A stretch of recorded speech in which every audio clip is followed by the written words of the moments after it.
Assalamualaikum warahmatullahi wabarakatuh. Bismillahirrahmanirrahim. Alhamdulillahi rabbil alamin. Wa bihi nasta'in ala umurid dunya waddin. Wassalatu wassalamu ala sayyidina wa maulana Muhammadin wa ala alihi wa sahbihi ajma'in. قالوا سبحانك لا علم لنا إلا ما علمتنا إنك أنت العليم الحكيم ولا حول ولا قوة إلا بالله العلي العظيم رب اشرح لي صدري ويسر لي أمري واحلل عقدة من لساني يفقهوا قولي رب يسر ولا تعسر رب تمم بخير. Alhamdulillah, kita panjatkan puji syukur kepada Allah Subhanahu wa taala yang mana dengan limpahan rahmat, taufik, hidayah serta inayahnya sehingga kita kembali dikumpulkan oleh Allah Subhanahu wa taala pada malam hari ini. Salawat dan salam juga tak lupa kita haturkan kepada kehormatan junjungan Nabi besar Muhammad sallallahu alaihi wasallam, pada keluarga, sahabat dan pengikut beliau hingga yaumil qiyamah, sampai hari kiamat. Para hadirin dan hadirat yang dirahmati Allah Subhanahu wa taala, nama-nama Allah yang indah yaitu Asmaul Husna yang ke-35 ialah Al-Ghafur. Al-Ghafur artinya yang Maha Pengampun.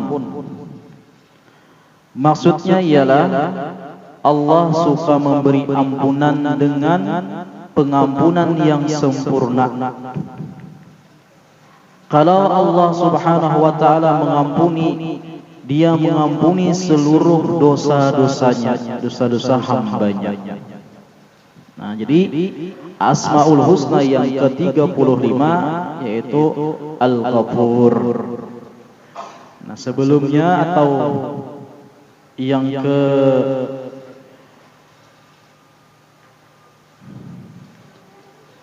kelima itu ada nama Allah Al-Ghafar. Nah, itu ada perbedaannya. Al-Ghafar yang kelima, kalau yang ke-35 Al-Ghafur. Nah, Al-Ghafar semalam itu artinya Allah Maha Pengampun juga. Nah, cuma pengampunnya Allah di sini yaitu kada seluruhnya. Nah, di antaranya semalam Allah itu menutupi aib kita, sesuatu yang mana itu kada pantas dinampakkan Allah sembunyikan. Nah, itu Al-Ghafar semalam yang kelima. Nah, sedangkan Al-Ghafur itu Allah Maha Pengampun, mengampuni seluruh dosa-dosa hambanya. Nah, jadi kalau dikatakan kalau Al-Ghafar itu hanya sebagian, kalau Al-Ghafur itu menyeluruh.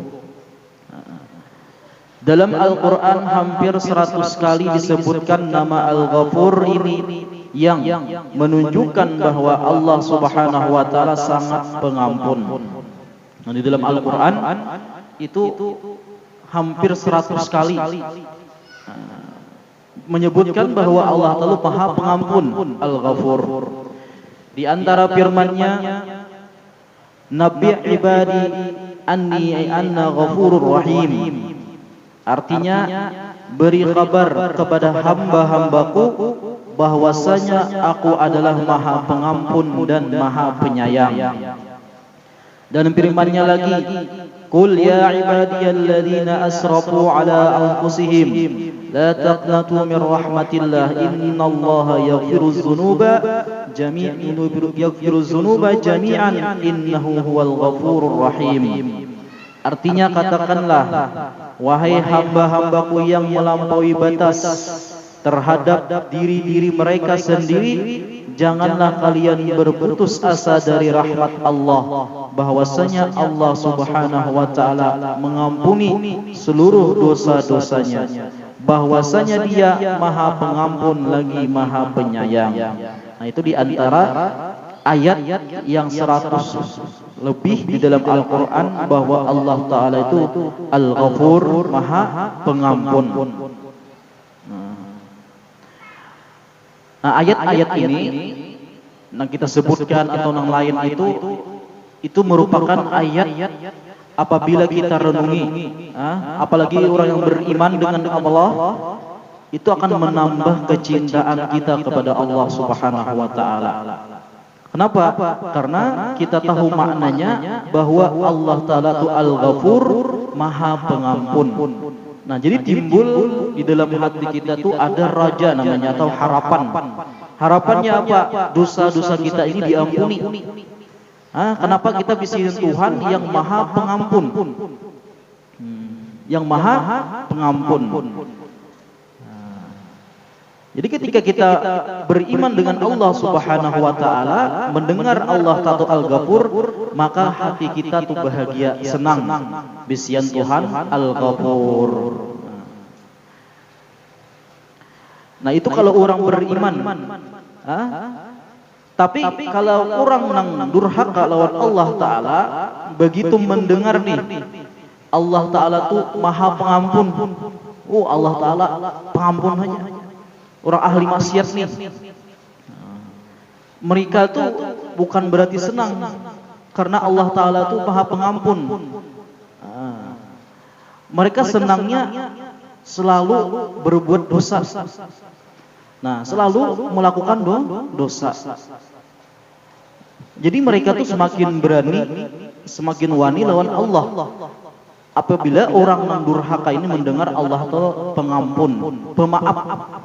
Nah, lain halnya kita, orang yang beriman ketika mendengar Allah Ta'ala Maha Pengampun, nah maka kita itu semakin hendak diampuni dosa-dosa kita. Artinya kita selalu menjauhi dosa. Bukan berarti wani lawan Allah.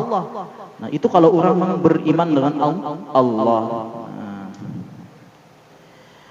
Di Allah Subhanahu wa taala kita yakini Dia Maha Pengampun, suka mengampuni dosa-dosa orang yang bersalah kepadanya. Nah, tetapi yang perlu kita perhatikan bagaimana caranya supaya kita mendapat ampunan Allah Subhanahu wa taala. Nah, tahu kita sudah bahwa Allah Ta'ala ini Maha Pengampun, mengampuni dosa-dosa kita. Yang kayak apapun ganalnya dosa kita diampuni oleh Allah karena bisian Tuhan Al-Ghafur. Nah, untuk mendapat ampunan Allah Subhanahu wa taala itu kita harus tahu bagaimana supaya dapat ampunan Allah. Kayak apa tata caranya kita minta ampun supaya mendapat minta ampunan Allah. Dapat ampunan Allah. Jadi dari dosa satu dan dosa yang lain itu berbeda-beda caranya. Dosa halus, nah kayak ini cara ampunannya. Dosa ganal, kayak ini cara ampunannya. Dosa yang berkaitan dengan makhluk itu kayak ini caranya. Nah, itu berbeda-beda. Amun kita kada tahu caranya, maka niscaya kita akan kada mendapat ampunan tadi. Nah, kada mendapat ampunan. Nah, ini yang wajib kita kaji, yang wajib kita pelajari bagaimana caranya kita mendapat ampunan Allah. Kita sehari-hari ini kada terlepas dari dosa karena kita kada maksum. Bukan maksum, bukan seperti Nabi dan Rasul. Jadi wajib kita tahu kayak apa caranya kita ini dapat ampunan, baik itu dosa kecil atau dosa besar, baik itu berkaitan lawan Allah atau berkaitan lawan makhluk. Mau kada mau kita harus tahu. Nah, Allah Subhanahu wa taala mengampuni kita kalau kita minta ampun dengan tata cara yang benar. Dan ada beberapa perkara yang perlu kita ketahui. Nah, sebagaimana diambil dari kitab Al-Qur'an atau ayat suci Al-Qur'an di antaranya. Caranya nih. Allah Subhanahu wa taala berfirman, "Wa may ya'mal su'an aw yadhlim nafsahu tsumma yastaghfirullah yajidillaha ghafurar rahima."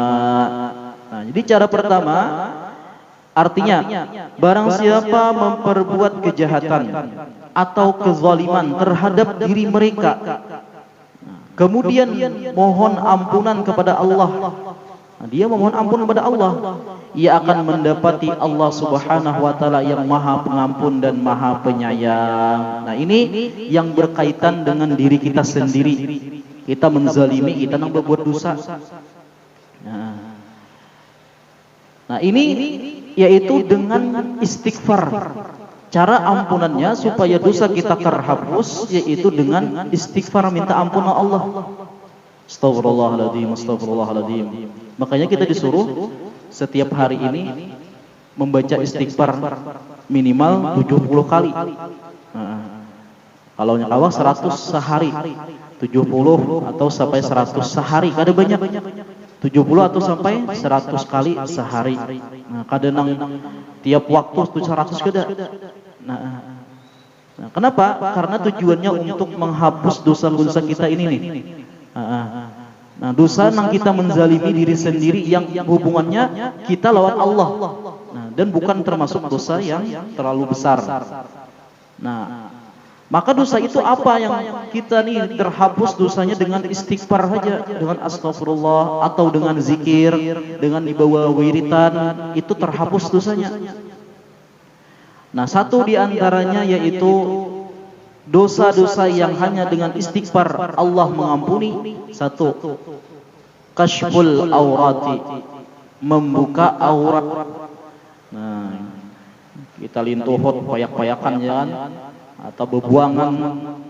Nah, kalau bibinian jibab kadang-kadang apa namanya kada ingat, bukan sengaja kada ingat misalnya, munang sengaja tuh alahan lagi.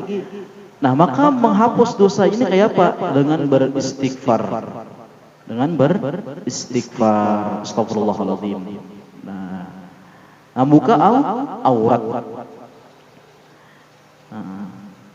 Dibawa zikir bang, terhapus juga. Kita tadi siang membuka aurat, pusat kelihatan misalnya, ya kah? Malining pulang pusatnya. Lintuhut tak buka, sengaja atau kada sengaja, bawa kita sembahyang berjamaah, kemudian wiritan sembahyang itu kan pertama kali kita baca adalah istighfar dulu, astagfirullahaladzim, astagfirullah 3 kali, minta ampun ada kesalahan di dalam sembahyang, sekaligus kan minta ampun apa-apa yang setelah kita lakukan. Kemudian la ilaha illallah wahdahu syarikalah, banyaklah wiridnya kita baca setelah sembahyang, baca yasin. Nah, itu otomatis terhapus dosa yang terbuka aurat tadi. Nah, terhapuskan. Nah, sholawat itu juga. Salawat itu kita memintakan kepada Allah Ta'ala untuk menyampaikan salam dan salawat kita kepada Rasul. Nah, tapi para malaikat itu berdoa memohon kepada Allah, ya Allah ampuni fulan bin fulan ini dosa-dosanya. Nah, terhapus dosa-dosa kita, yaitu kashful aurat tadi, membuka aurat. Nah, mana aurat kita kelihatan nang bukan muhrim. Nah, kalau oleh selama laki bini kan jadi masalah. Nah, atau nang mahram, haram nikah itu pada jadi masalah. Nah, kemudian lagi dosa apa yang terhapus dengan istighfar? Yaitu yang kedua, memandang atau bersentuhan badan dengan lawan jenis yang bukan mahram.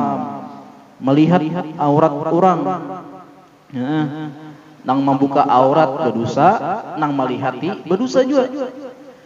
Nah, orang kedua pelaku ini membuka lawan nang melihati itu berdosa, bisa terampuni dengan istighfar. Jadi pas melihat, astagfirullahaladzim. Nang kedua, astagfirullahaladzim. Itu dosanya beganal itu. Ada kau sekali dua aja istighfarnya, kenapa? Memburiki. Bila nang ketiga itu menikmati namanya. Nang kedua membuliki, nang ketiga menikmati. Ini ngarannya mahulut-hulut. Bila mahulut-hulut itu dosanya beganal.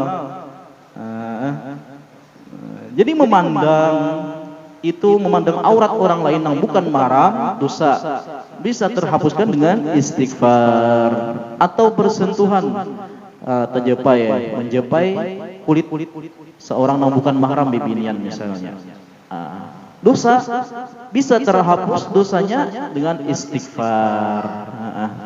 Dengan istighfar. Kemudian apalagi yang ketiga, memakan bangkai sapi mati mudar, belum disembelih mati berdulu. Sapi kurban, jangan sapi kita ya, pi orang aja. Tapi orang jangan juga ya Kak. Misalnya nih, sapinya nih kalau di Jawa tuh karena racun ya Pak, karena penyakit koko dan mulut. Banyak matian sapi ya kalau wadah kita kan sampai Bang. Kemudian jangan sampai habisan panitia amun pacangan kena penyakit sapinya itu kada layak dikonsumsi ya kan. Nah, dimakan bangkai ini karena disembelih belum matinya mati mudar, mati gara-gara sakit. Nah, itu dosa. Makan bangkai haram. Nah, tapi bisa kita terhapus dosanya dengan sebab istighfar. Istighfar. Tapi janganlah mantang-mantang Allah tali Al-Ghafur namanya, mengampuni aja dosa kayak itu kita gawi. Akhirnya kita istighfar kita makan kita kanyang ya kan, kita bungkus pulang istighfar imbahnya. Nah ingatnya mau holot juga mau holot memainkan hukum. Itu ada bagus juga, tambah ganal dosanya. Nah, jadi kalau nyatu ditamakan, ingat ini salah, ini berdosa. Astagfirullahaladzim. Nah, istighfar, terampuni dosanya. Makan bangkai. Kemudian lagi menyakiti binatang, dosa. Kucing. Nah, binatang yang terhormat nih, yang kada boleh dizalimi. Kalau binatang yang kada terhormat itu kada boleh dizalimi, yang boleh dimati. Kayak tikus itu langsung bunuh. Cacak langsung bunuh, jangan cacak ditangkap di apa namanya? Apa namanya? Dimutilasi kan? Ya, dimutilasi, buntutnya dipanggal, betisnya ditatak lo. Hanya dibunuh. Nah, itu ngarannya menyakiti. Nah, menyakiti binatang, berdosa. Berdosa, tidak bisa terhapuskan dosanya dengan istighfar. Kucing, hilang iwak kita. Hilang pas tatamu kita sipak sapa segi empat nih karena jumpa bener sapa kita kipai berdosa kita. Nah istighfar kada usah kita minta ampunan kucing minta ampun lah aku kada usah karena kucing gak ada bakal. Nah hanya istighfarnya lawan Allah. Nah menyakiti binatang. Kemudian lagi membaca Quran sewaktu junub baca Quran. Nah, itu haram atau waktu haid haram berdosa. Nah, bisa terhapus dosanya dengan istighfar. Dengan istighfar. Kemudian lagi diantaranya memakai pakaian yang diharamkan. Nah, memakai pakaian kantak, ya kan, bagi bibinian yang kelihatan lekuk tubuh. Tonjol-tonjolan kelihatan, gunung-gunungan kelihatan, pakaian haram. Atau laki-laki memakai pakaian haram, contohnya memakai sutra, 100% sutranya, atau memakai emas, dosa ini. Nah, bisa terhapus dosanya dengan istighfar, dengan syarat jangan dipakai lagi. Kalau sambil istighfar sambil memakai cincin emas, itu ngarannya sama lah, menghulu-hulut juga. Jerotan pungul beneran ini kan, sambil istighfar cincin di tangan masih emasnya. Jadi terhapus memakai pakaian yang diharamkan tuh dengan istighfar dosanya. Kemudian lagi yaitu protes atau kada senang, kada ridha dengan perbuatan Allah. Kita ditakdirkan oleh Allah Ta'ala dapat hari ini cuma 50.000, biasanya 300, 500. 50.000 aja, mayu kemana ini aja. Nah itu protes lawan perbuatan Allah, pembagian Allah. Nah kalau kita ingat seperti itu, ini tak salah nih, ini dosa namanya istighfar, astagfirullahaladzim, astagfirullah. Nah terhapus dosanya. Nah terhapus. Kada senang atau protes dengan perbuatan Allah.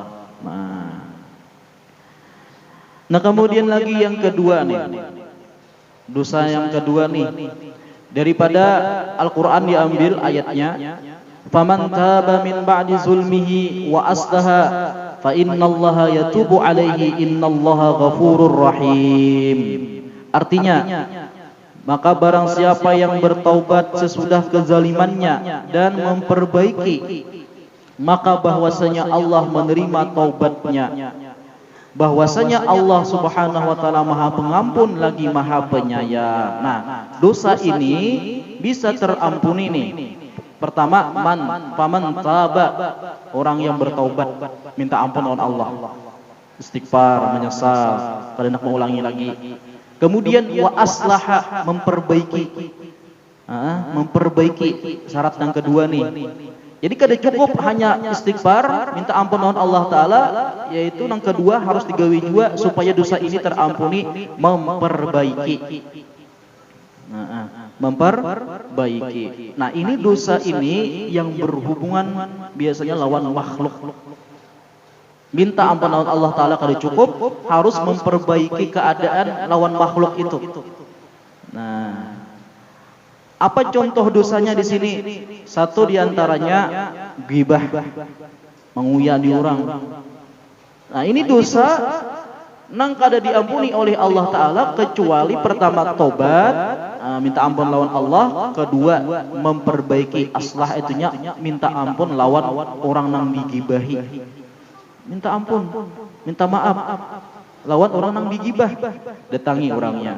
Lah, aku samalam menyambati ikam nak ini. Bilanya pancangan orang yang menampiling, kita kisahkan itu, jangan kisahkan apa nang digibahkan. Cukup kita datangi orangnya, wahai fulan bin fulan, aku minta ampun, minta ridha, minta halal kalau ada salah. Memang ada salah kita nih. Ya bahasanya kita kaituakan lah supaya jangan orang curiga nih. Dah kau ampuni, jangan ada apa kita berdoa sama-sama bersalaman, tak lepas tangan sudah terampuni dosa kita. Nah, harus ada aslah tadi, memperbaiki hubungan kita lawan makhluk, bukan dengan Allah aja tapi lawan makhluknya, yaitu dosa ghibah. Amun kita hitung-hitung nih, ya kah, anak supaya terhapus dosa ghibah ini, kada kehitungan manusia yang kita datangi, kebanyakan yang dikuyai, kebanyakan yang disambati. Nah, datangi satu persatu, hitung ulah daftar mungkin 100 ada yang digibahi orangnya nih, 100 dosa. Mengalihnya kayak itu bang lah. Nah, amun pacangan kita susah atau bermudarat, kita minta ampun lawan orang yang kita kuyai, kita gibahi, kita sambati, bermudarat bisa bakalahi. Nah, jalan kedua adalah kita hadiahinya. Kita hadiahi misalnya, bukan beri hadiah duit, kita beribadah bisa baca yasin. Nah, ya Allah pahalanya pula segan fulan bin fulan. Nah, kemudian kita bersedekah, ya Allah pahalanya segan fulan bin fulan yang pernah ulun zalimi dengan ghibah. Kalau kita merasa kalau kita minta ampun datang lawan orangnya bermudarat, lebih fatal masalahnya. Nah, dengan cara itu, insya Allah diampuni oleh Allah. Tapi kalau misalnya kita lebih gentleman misalnya, ya kah? Atau berpengaruh aja kita nih, seandainya kita minta ampun orang mengampuni aja, kada wani macam-macam. Nah, datangi itu lebih baik seperti itu. Nah, jelas sudah, itu jelas. Jelasnya apa? Diampuni oleh Allah. Kita minta ampun Allah Ta'ala, datang kepada orangnya, diampuninya, terhapus dosanya. Nah, terhapus. Kalau kita hanya lawan Allah Ta'ala, kada datang lawan makhluk, itu masih gantung. Masih gantung artinya bisa diampuni, bisa kada. Tapi kalau kita datangi lawan makhluknya, minta ampun, Allah lepaskan semua dosa-dosa kita, hapuskan. Nah, apalagi dosa nang itu lagi harus tobat lawan aslah tadi, memfitnah. Nah, memfitnah, menuduh orang nang kada betul, nang kada benar. Kemudian lagi mencuri. Nah, kan ini berhubungan dengan makhluk juga. Mencuri. Duit orang dicuntan, tobat kita lawan Allah, kembalikan curiannya. Kalaunya masih ada. Nah, bila kada ada lagi habis juga nih, malingnya bangkrut juga. Apa yang diberikan, inya pun miskin. Nah, yaitu cara tadi kedua, yaitu hadiahinya. Doakan mudahan diampuni. Jadi bila kita beribadah, hadiahi pahalanya segan si fulan bin fulan yang kita curi barangnya tadi. Nah, kalaunya memang kada ada yang dibulikakan. Kalau yang ada, wajib kita bulikakan barang curian itu. Nah, meskipun sedikit duit cilingan hilang, ya, sedikit aja diambilnya. Nah, maka minta ampunnya lawan Allah, bulikakan duitnya. Kada usah bulikakan ke wajah haji, kada usah buat kecilingan biasa. Anggan wadah haji ini memai haji nare. Bulikakan kecilingan, ya kah? Itu duit umat. Nah, duit umat. Kemudian yang keempat, ya kan? Di antara dosa yang harus tobat, minta ampunan Allah Ta'ala, kemudian memperbaiki, yaitu memperolok, mahuhulut orang lain. Bahasa kita wah ini membuli, mahuhulut, ma'ajaki. Nah, itu termasuk dosa. Jadi kita lawan Allah Ta'ala minta ampun, istighfar, lawan berhubungan dengan makhluk tadi, nang kita hulut-hulut tadi pun kita minta ampun juga. Nah, jadi dosa-dosa seperti tadi itu perlu aslah, perbaikan. Ada urusan dengan orang lain, dengan makhluk. Ada urusan dengan makhluk. Bila kita hendak terampuni dosanya, kezaliman itu juga. Kita menempeleng orang kan.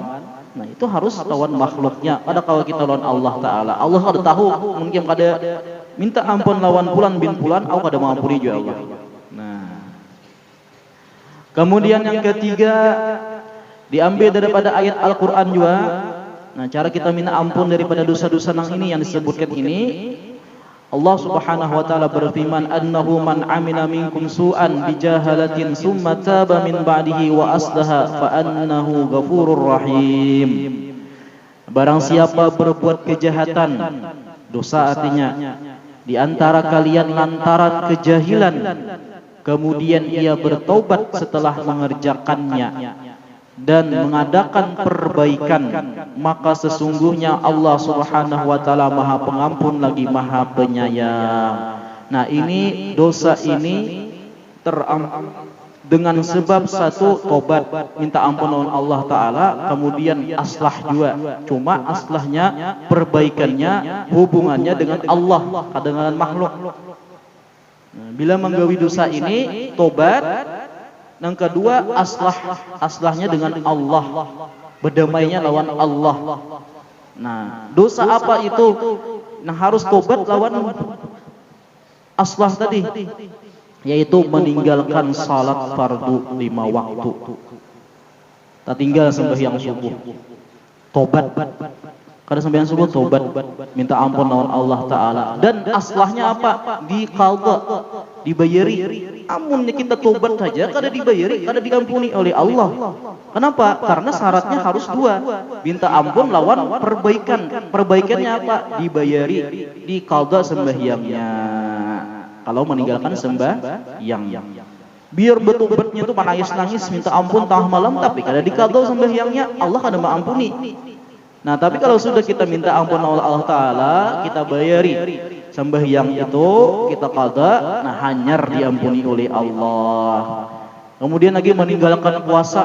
Ada puasa dengan sengaja di bulan Ramadan, Allah mengampuni dosa ini satu dengan dia minta ampun oleh Allah, kemudian dibayari puasanya.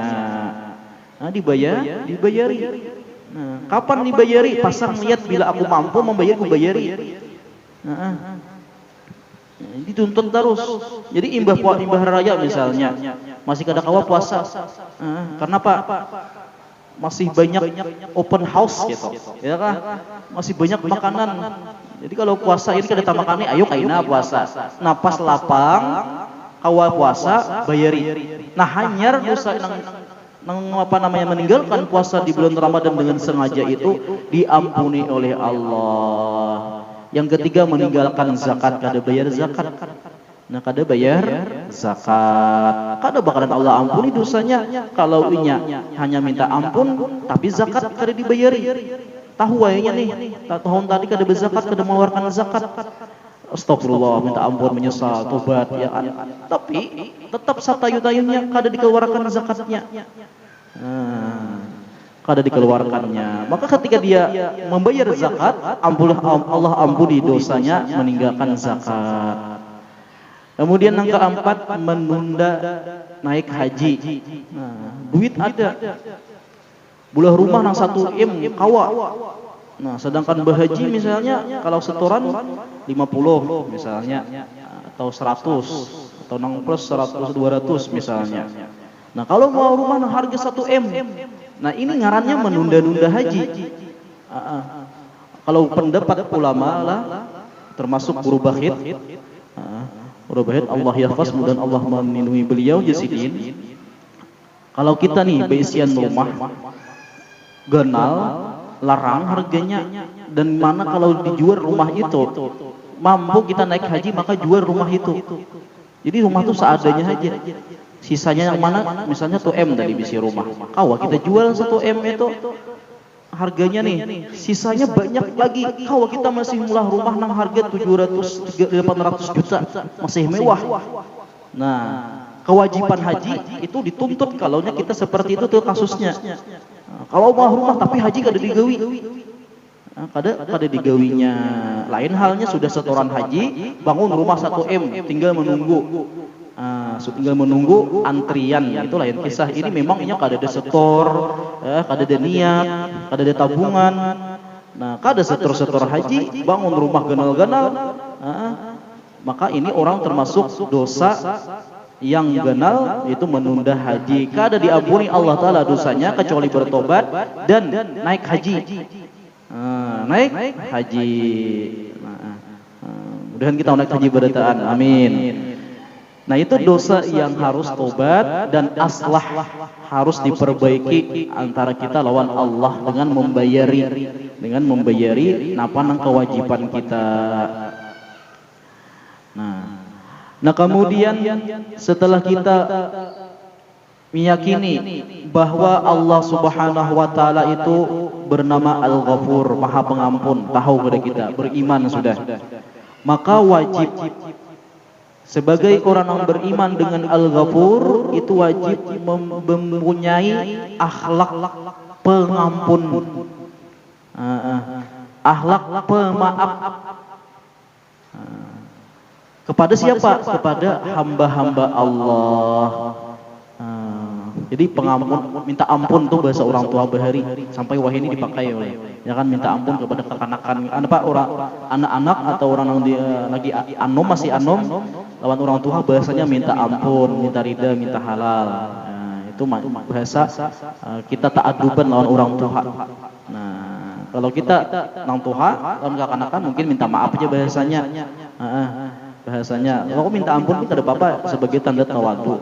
Nah, jadi akhlak kita, buah keimanan itu adalah daripada Al-Ghafur, suka mengampuni atau pemaaf kepada hamba-hamba Allah. Nah, jadi ada orang ahli ibadah. Ahli ibadah ini nang wajib digawinya, nang sunnah full siang malam. Nah, tapi inya kada pemaaf orangnya.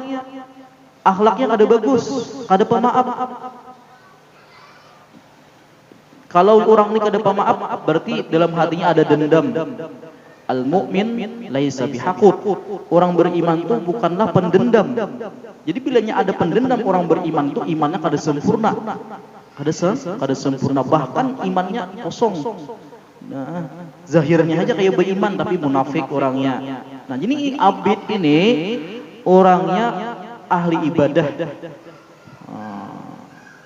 tapi kada pemaaf. Itu lebih banyak pahala, lebih abdal seseorang yang ibadahnya cuma hanya nang wajib saja digawinya, sembahyang 5 waktu, puasa Ramadan, itu aja nang digawinya. Kalau haji mampu berhaji, zakat mampu berzakat, tapi sembahyang sunnah yang lain prainya kada menggawi, tapi akhlaknya pemaaf. Nah, itu lebih abdal, lebih banyak pahala orang nang pemaaf dibandingkan si abid nang kada pemaaf tadi. Kada pemaaf si abid tadi lebih banyak pahala orang nang akhlak yang bagus. Kenapa? Karena orang nang jadi pak ibadah itu akhlak seorang hamba. Pak ibadah ini akhlak seorang hamba. Sedangkan orang yang pemaaf itu akhlaknya Allah. Nah, lemana tingginya hamba lawan Allah, jelas dah tinggi akhlaknya Allah. Nya memakai akhlaknya Allah, yaitu Al-Ghafur, Maha Pengampun. Nah, maka orang yang bisa akhlak seperti ini pahalanya lebih banyak daripada orang yang ahli ibadah tapi kada pemaaf. Kada pemaaf sedikit menyarik. Kada kawa salah diingatakannya terus, dendam. Kada pemaaf. Nah, Bahkan kada berfaedah ibadahnya itu kalau akhlaknya kada bagus. Rasulullah sallallahu alaihi wasallam bersabda, "Idza uqifal ibad nada munadin yaquma min man ajrahu 'ala Allah falyudkhilil jannah." Qila man zalladhi ajrahu 'ala Allah? Qala al-'afuna 'anil nas. Faqama kada wa kada alfan fadkhuluha bighairi hisab. Ujar Rasulullah sallallahu alaihi wasallam, apabila hamba berhenti di padang mahsyar di hari kiamat nanti, ada pengumuman. Pengumumannya kayak apa? Ujar malaikat, orang-orang yang baginya ada pahala atas Allah, silahkan masuk surga. Sahabat berkata, siapa mereka wahai Rasulullah?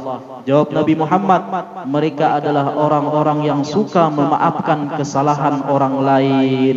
Lalu berdiri beberapa ribu manusia yang dalam hidupnya suka memaafkan orang lain, maka mereka masuk surga tanpa dihisab. Orang yang pemaaf masuk surga mulus jalannya, kada ada rintangan, kada ada pemeriksaan, langsung ke dalam surga. Hanya satu akhlak yang dipakai itu pemaaf. Nah, sedangkan yang kada pemaaf ini masih di hatinya ada dendam, kada takut memaafi orang, inya diperiksa habis-habisan. Orang berdahulu sudah masuk surga ribuan tahun, inya masih di pos pertama, di pos kedua pemeriksaan, jauh tadudi.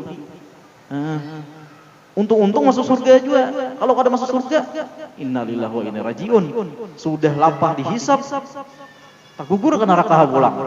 Nah, kalau orang bisin akhlak pemaaf, pengampun, masuk surganya mulus tanpa hisab. Nah, itu keutamaan orang bisin akhlak pemaaf.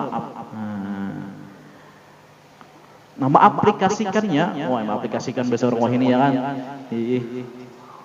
Kita jadi ini pada tahu aplikasi itu kayak apa. Artinya mempraktikannya. Ada paham juga mempraktikan, melakukannya itu kada jauh-jauh di lingkungan rumah aja dahulu, ya kan? Lawan laki, lawan bini, lawan anak, ya di lingkungan rumah. Jangan sedikit tersalah, bemamai, ada diherani laki, ada diherani bini. Nah, ini ngarannya ada pemaaf. Sedangkan kita beriman dengan Allah Ta'ala yang bernama Al-Ghafur, tapi pembuktiannya mana? Pembuktiannya kada ada. Nah, maka kita disuruh untuk pemaaf sebagai bukti kita beriman lawan Allah Al-Ghafur. Orang ada tahu hutang lawan kita, ya. Jar orang ulun kada kau bayar lagi. Mungkin bulan kaina hanya kau bayar inggih kada apa-apa. Nah, itu maaf. Kita tunda-tunda dulu. Bulan kaina ya pulang, kada kau ulun bayar inggih kada apa-apa. Kena itu pulang, iya ada apa-apa. Akhirnya banyak beriakannya dah. Tapi bemamai, tunggarannya ada pemaaf. Napa sambil bemamai lain pemaaf parannya. Tapi kena, ada apa-apa ulun beriakan aja. Jadi pilih kada usah apa-apa. Nah, itu pemaaf namanya. Akhlak Allah Ta'ala Al-Ghafur. Nah, orang seperti ini masuk surga bighairi hisab. Kalau duitnya nang hutangnya 10.000, 20.000, kawa kita beriakan. Pas sudah 1 juta, ada kawa. Ya kan? Hati masih berkait lawan 1 juta itu. Bila jut itu berat, siap banyak aja. Kecuali orang bisa duit udah titi. Ya, kalau masih duit jiti aja 1 juta dah hutang mati-matian tuh. Mau nagih? Mati-matian. Kada ingat lagi pemaafnya, penting dapat duit. Duit urusannya. Kalau orang ada hutang. Jadi misalnya 10.000, 20.000, nah bisa kita aplikasikan ulang tadi lain. Nah, di situ barang. Kalau kawa banyak sedikit barang ya kan, kada kawa sedikit banyak barang. Ketika orang hendak minta timpo kita beriakan, nah itu termasuk pemaaf namanya Al-Ghafur. Kemudian Nabi Musa pernah bertanya kepada Allah, wahai Tuhan, siapa hamba engkau yang paling mulia? Allah menjawab, orang yang aku anggap mulia adalah orang yang punya kemampuan tetapi ia memaafkan. Kita ada visi kekuasaan, kekuatan dan lain-lain. Ada orang salah lawan kita, seandainya kita tindak, kita hukum kawa. Tapi karena kita ini orang pemaaf, kita maafkan. Nah, ini orang yang mulia, mampu ketika menghukum tapi dimaafkannya. Allah Ta'ala itu hendak menyiksanya, saya ini kawa. Orang yang salah nih, hamba yang salah, tapi Allah Ta'ala tetap Al-Ghafur, memaafkan kepada hamba-hambanya. Nah, jadi mulia. Orang yang pemaaf ini mulia. Nah, Sayyidina Ali pernah memanggil budak atau pembantunya, ya gulam, sampai 3 kali, kadang datang. Kemudian didatangi oleh Sayyidina Ali, si budak ini tatawa. Sayyidina Ali manggil, oi pembantu, kada dihirani oleh pembantu. Didatangi oleh Sayyidina Ali, hanya tertawa, mau hulut nih. Si budak nih mau hulut. Sayyidina Ali bertanya, kenapa kamu tertawa ya Sayyidina Ali? Si budak berjawab, aku tahu kalau engkau ini pemaaf. Jadi tanangnya si budak ini, pembantu ini, kada bakalan kana mamai. Ulun tahu pada pian itu orangnya pemaaf, jadi ulun tertawa ketika ulun ada salah. Lalu apa tindakan Sayyidina Ali? Apakah Sayyidina sarik? Tidak. Ujar Sayyidina Ali, ikam ku bebaskan, ku merdekakan. Kibarnya Sayyidina Ali. Kita, wah, mayang tangan. Sudah kada kada maharani dipanggil, mana nawakan pulang. Minimal dipecat. Itu kita kada pemaaf. Kalau orang pemaaf santai aja. Nah, bahkan dibalas dengan kebaikan. Wallahu a'lam bissawab. Mudah-mudahan kita menjadi orang yang pemaaf. Amin ya rabbal alamin. Nah, kemudian seterusnya ke-36 asy-syakur. Nah, minta ampun, minta ridha halal, minta maaf. Hadanallahu wa iyyakum. Wassalamualaikum warahmatullahi wabarakatuh. Al-Fatihah. A'udzubillahi minasyaitonir rajim. Bismillahirrahmanirrahim. Alhamdulillahirabbil alamin arrahmanir rahim maliki yaumiddin. Iyyaka na'budu wa iyyaka nasta'in ihdinas siratal mustaqim. Shiratal ladzina an'amta 'alaihim ghairil maghdubi 'alaihim waladdallin. Amin. Bismillahirrahmanirrahim. Alhamdulillahirabbil alamin wassalatu wassalamu ala sayyidina maulana Muhammadin wa ala alihi washabbihi ajma'in. Allahumma anfa'na bima 'allamtana wa 'allimna ma yanfa'una rabbi zidna ilma warzuqna fahma wa 'amalan shalihan bi rahmatika ya arhamar rahimin. Sallallahu ala sayyidina maulana Muhammadin wa ala alihi washabbihi wasallam. Alhamdulillahirabbil alamin.